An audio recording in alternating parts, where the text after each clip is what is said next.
precious freedom. They use the drug war to settle the score.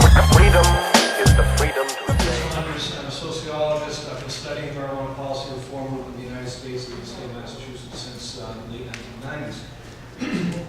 I'd like to say thank you for considering this legislation.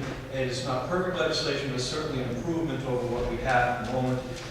Indeed, the legislature is playing catch-up with the culture, as we found out with decriminalization, where we had given testimony saying last year, in essence, if you don't put forth legislation, people will do it for you. It doesn't matter what the content of the medicinal marijuana question is on 2010 or 2012. It will be supported by 72 to 85% of the population.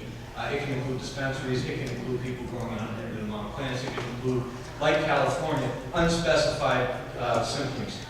So that in California, a physician can recommend marijuana for anything. We have specific conditions and diseases. That's definitely an improvement. I have to say that the people who composed this, certainly we're looking at the cutting-edge legislation in places such as Oregon, looking at mistakes in places such as California.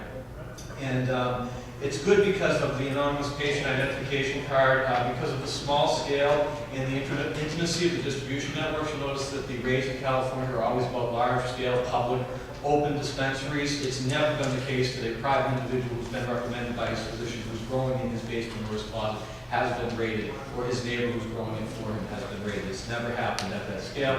And reciprocity with other medical marijuana states certainly is important, as we have both people from Maine and Rhode Island who come to work in Massachusetts who may be bringing their medicine with them. With all my precious freedom. They use